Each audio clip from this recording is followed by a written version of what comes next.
Can you say with absolute certainty that he is not, nor has he ever been a member of the MS-13 gang? And did you ask him point blank? But since you were the one person to have met with him, and since this is a thing, you say on social media, it's what we hear from Donald Trump and Republicans every day, all day long, you didn't ask him? I didn't ask him that because I know what his answer is. He's being paid to run against other Democrats. He's a contemptible little twerp. I would also say James Carville has not won an election since before I was born. And we are back, y'all. Thank you for watching today. Go ahead and hit that like button, people. You know that it helps us out a ton. And of course, it helps you because it helps us keep bringing you this outstanding content. Now, y'all, I want to give y'all a special thanks. Y'all have rocked with me as I went on. In case you didn't know, I was on an extended spring break road trip with my family, and we finally just got home minutes ago. So doing a second video, technically of yesterday, but we're gonna squeeze it into yesterday as a second video. Now, the topic of this video, y'all, is the Democrats are in disarray. It may even be turning into a bit of a Democrat civil war, as you saw from the coming up. Democrats are talking about primarying one another, putting up primary challengers if you're not sufficiently left-wing enough. And then, of course, you have Chris Van Hollen, who went to El Salvador to speak to someone who the Trump administration says is a gang member and a terrorist. And he's putting other Democrats, in my opinion, he's putting other Democrats in a tough position because he's spearheading this whole bring Mr. Garcia back to the United States movement. And I just don't think among the American public that this is going to be a very popular topic. And in fact, I think that this is going to come back next year during the midterm elections. And I think you're going to see Mr. Garcia's face and this whole case plastered everywhere where the Democrats are the party of bringing people who are gang members. And I'm not saying he is, but that's the billing, right? That is the way that the Trump administration is describing him. And I think they're going to be using this. And I think Senator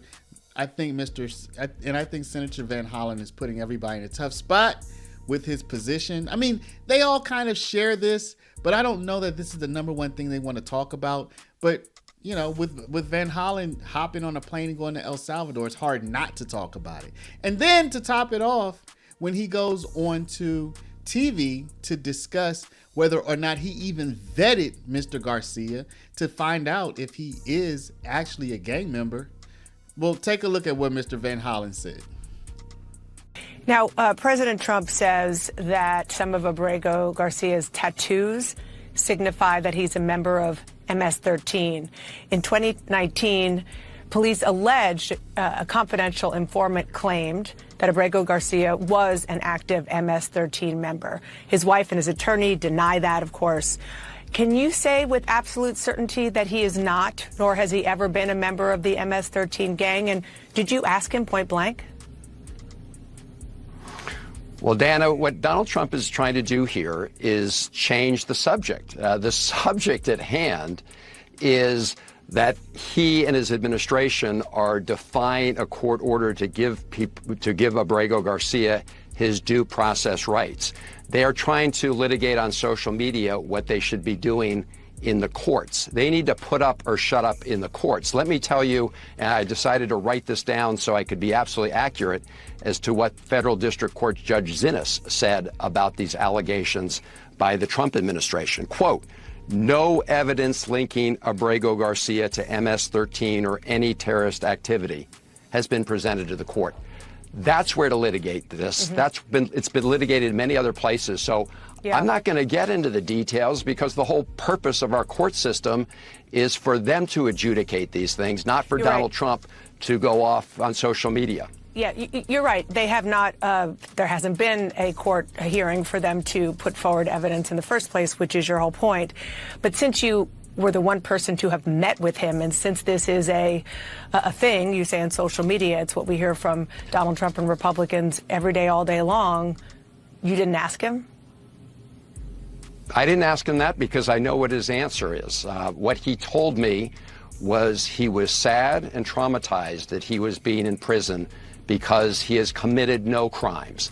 And that goes to the heart of this issue, because he's being denied his due process rights. And Donald Trump is trying to change the subject. And, you know, when people start asking that question, in my view, they're falling into the president's trap, because what the president wants to do is talk about that as if we can't all fight gang violence, which I've been doing for much longer than Donald Trump, right? His argument is you can't fight that and at the same time uphold people's constitutional rights. That's a very dangerous view. And if we deny the constitutional rights of this one man, it threatens the constitutional rights of everybody in America. Then you have Klobuchar, who I imagine would rather talk about something else, not whether or not the Democrats are trying to get a gang member back to the states. But because of Van Hollen's expedition, she's forced to talk about it as well. Take a look. You have got courts now intervening, and what can they do to make it right? Well, if the administration won't do it themselves, a court does have the power to refer it to the Justice Department, mentioned by Judge Boasberg here. But also, if the Justice Department won't do anything, a court can actually appoint a prosecutor on their own, an outside prosecutor, because they have the power to hold people in contempt. And that may be the people that did the deporting. It may be the secretary who's responsible for this, but they have the right to do this. And of course, in past administrations, they followed the law. And in other areas, the Trump administration is following the law. So I just want to, Go ahead. Forgive me. I just want to make sure I'm understanding what you're saying correctly, which is that you believe that the federal courts, maybe a district court, I'm not sure, you can tell me if the Supreme Court could even do this, should hold key administration officials in contempt if they continue to defy the Supreme Court, which I'm guessing you see. Yes. Yes. That's yes, the way our should. law works. Yes. And my point is they have picked out this case and this man because it's about a subject that they want to keep in the news. So it's even more cynical than just flaunting the law. They're doing it because they want to distract people from the fact that our economy is in a tailspin thanks to them. Their tariffs, the fact that you've got businesses that are looking at closing down or not investing, that costs are up, chaos is up, corruption is up, and the market is down. So for the most cynical reasons, this is the case they've picked to not obey the law. Maybe one they will. All of a sudden, they'll just send him back. Or maybe they'll be held in contempt. But I think it's really important for people to realize they're following the law in other cases. They've just decided not to follow the law with this guy. And then to top it off, as I said earlier, and as you saw in the coming up clips, you have the leadership of the Democratic Party, the older guard and the younger guard, in open fighting in the press. And you know, what is going to become of this? I mean, it just seems like the Democrats can't get it right now. He's being paid to run against other Democrats. I think it's an outrage. I don't know if I have standing, but I might give the DNC $10 and sue him. He's a contemptible little twerp, if you ask me. The well-known Democratic strategist James Carville said in response to this announcement of this plan that you have to primary Democrats, he said that the DNC should sue you and called you, quote, a contemptible little twerp. What is your reaction to that? Try it. That is my reaction. I would also say James Carville has not won an election since before I was born. I think it's time to have new leaders in our party that are ready to meet this moment, because a lot of the people that are most critical of this plan are the same ones that had $2 billion to win an election and still lost. So I think the experts can save it, because it's time for some new ideas. David Hogg, who I know you know, a vice chair of the Democratic National Committee, he's going to be joining us on the roundtable, and he is pursuing this effort to unseat some Democrats in safe seats through primary challenges.